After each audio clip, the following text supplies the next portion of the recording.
I guess one thing that jumped out at me is, would you say that the EFI approach then really came out of your trying to find new ways of hearing the participants? I'm not.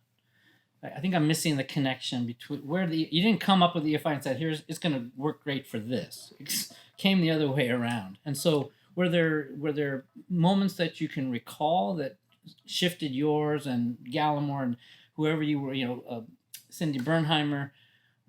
What were those conversations like when you were sort of coming up with this stuff? I think it came from ethnography. It came from listening to families and parents who had kids with disabilities. Mhm. And that lady who said in this roundtable, stop giving me these scales. Let me just tell you what it's like.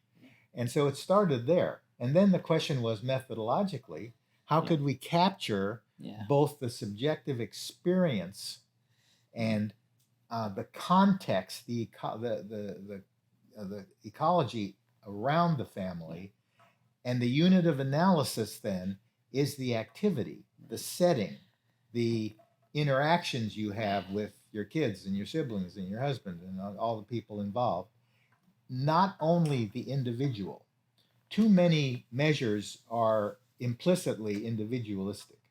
You ask a single parent or a single child for an assessment or a rating, rather than always including the context and then also asking about the individual rating. So that's how it started. Yeah, and I guess, maybe tell me if you think this is accurate. Is my understanding, because I came into the group, right, to serve in a particular role. And this is a mixed method social science group. It wasn't an ethnography group, it wasn't an anthropology group. There were psychologists and people who were coming from different disciplines, from a more quant side, and then you and Edgerton and others from a more qualitative side. Anyway, for me, I know that was a very cool place to be exploring this, because there were people you could talk to, and so I guess maybe that's what felt to me as the lab being a very special place as an opportunity for me to change my thinking about it. Would you say it's fair that everybody benefited from that? Everybody who spent time in that group? Hell yes.